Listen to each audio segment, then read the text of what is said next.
So, good morning everyone. Mission of our report about graph coloring, I will discuss about perfect graph. To define perfect graph, first we need to review several graph parameters. Definition of a chromatic number. Given a graph G is equals VE, the chromatic number is the minimum number of colors such that no two adjacent vertices share the same color. For example, C5, the chromatic number is equals to 3. A clique is an undirected graph.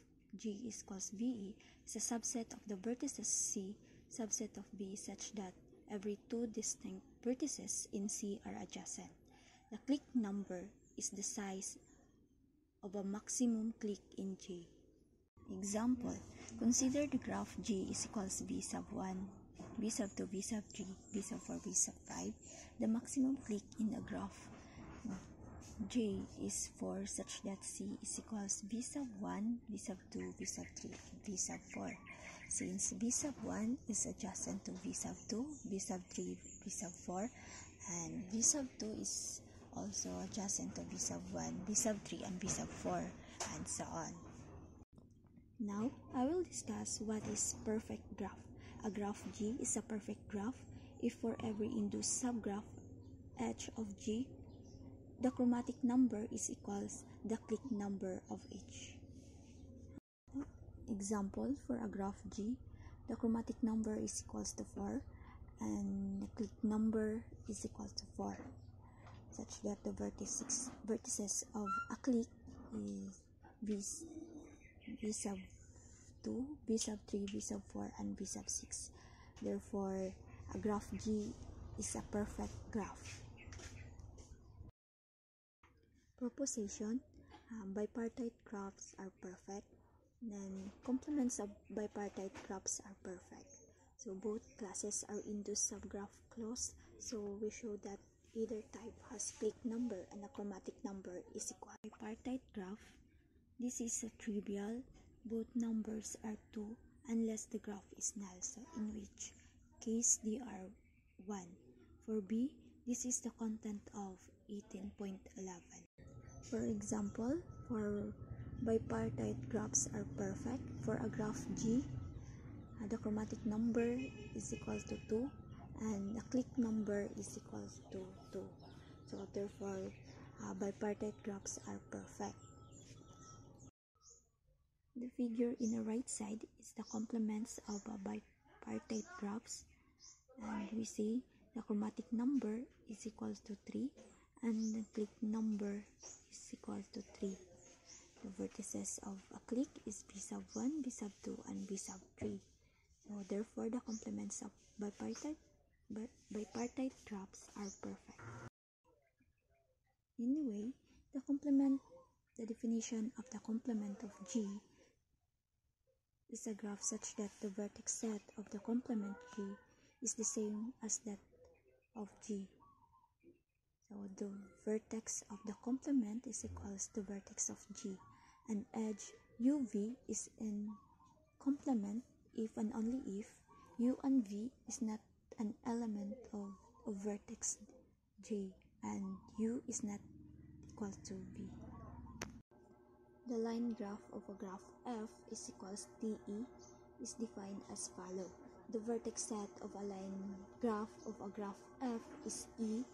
The edge set of E, two vertices E sub 1 and E sub 2 are joined in a line graph of T if and only if they have a common vertex. There are two kinds of cliques in a line graph of T. So first, a set of edge of T through a common vertex, and second, the edge set of a triangle. Proposition, line graphs of bipartite graphs are perfect, and the complements of line graphs of bipartite graphs are perfect. So, issue na lang dayon.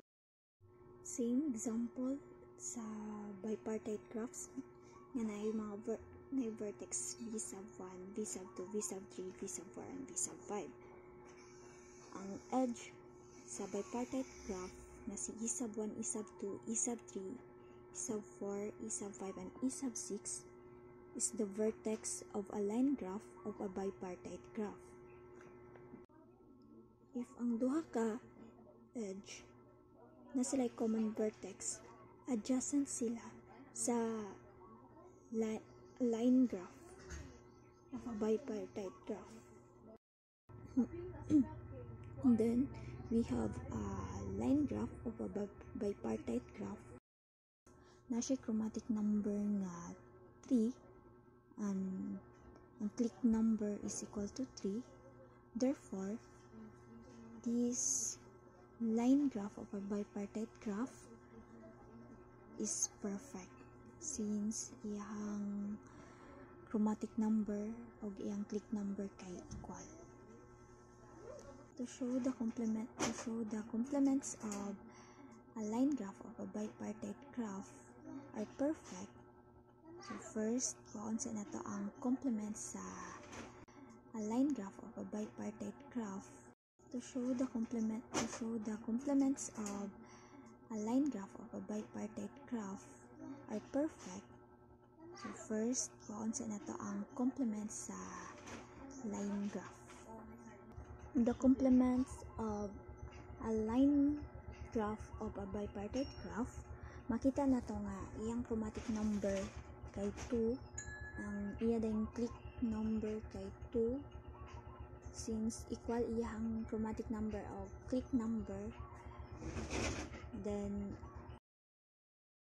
the complements of a line graph of a bipartite graph perfect. Note that perfect graph theorem that the complement of a perfect graph is perfect.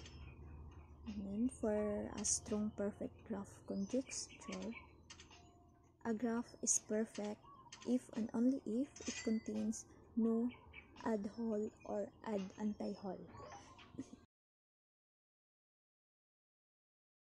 If n is odd and n is greater than 3, then the n cycle Cn is not perfect. It has a click number 2 and chromatic number 3. It also not difficult to show that the complement of Cn kay dili siya perfect.